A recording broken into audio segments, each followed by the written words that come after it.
ത്രിയേക ദൈവത്തിന് സ്തുതി. യേശുവിൽ സ്നേഹവന്ദനം. കരയുന്നവരോടുകൂടി കരയുക എന്നത് ദൈവത്തിൻ്റെ സ്വഭാവമാണ്. മനുഷ്യരിലും ദൈവത്തിൻ്റെ ഈ സ്വഭാവമുണ്ട്. എന്നാൽ സാത്താൻ വിതയ്ക്കുന്ന മുൾച്ചെടിയുടെ വിത്ത് മുളച്ചു വളർന്ന് അവയെ ഞെരുക്കിക്കളയുന്നു. ഈ മുൾച്ചെടികളെ പിഴുതുകളഞ്ഞ് ദൈവിക സ്വഭാവങ്ങളെ വളർത്തിയെടുക്കുവാൻ നാം പരിശ്രമിക്കണം. കരയുന്നവരോടുകൂടി കരയുക എന്നത് ദൈവം മനുഷ്യരിൽ നട്ടിരിക്കുന്ന സ്വഭാവവിശേഷങ്ങളിൽ ഒന്നാണ്. ദുഃഖിക്കുന്നവരായ സഹജീവികളുടെ ദുഃഖത്തിൽ അലിഞ്ഞു ചേരുക. തൻ്റെ ആത്മമിത്രമായ ലാസർ മരിച്ചപ്പോൾ യേശു അവിടെ ഇല്ലായിരുന്നു.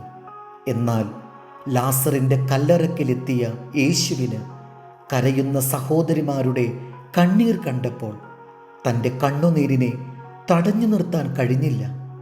എന്നാൽ കൊള്ളക്കാരുടെ കയ്യിൽ അകപ്പെട്ട് പരിക്കുകളേറ്റ് മൃതപ്രായനായി പാതവക്കിൽ കിടന്ന ആ മനുഷ്യനെ തിരിഞ്ഞു നോക്കാതെ വഴിമാറി കടന്നുപോയവരെ പോലെയാണ് നമ്മിൽ പലരും.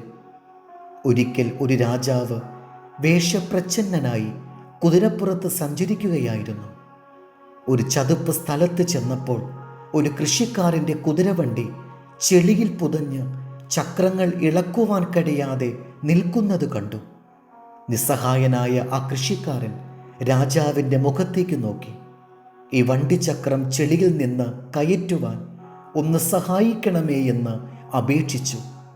രാജാവ് കുതിരപ്പുറത്ത് നിന്ന് ഇറങ്ങി വണ്ടിച്ചക്രം ഇളക്കിക്കൊടുത്തു. എത്ര വഴിപോക്കർ അതിലെ കടന്നുപോയി. ആരും തിരിഞ്ഞു നോക്കുകയോ അയാളെ സഹായിക്കുകയോ ചെയ്തില്ല.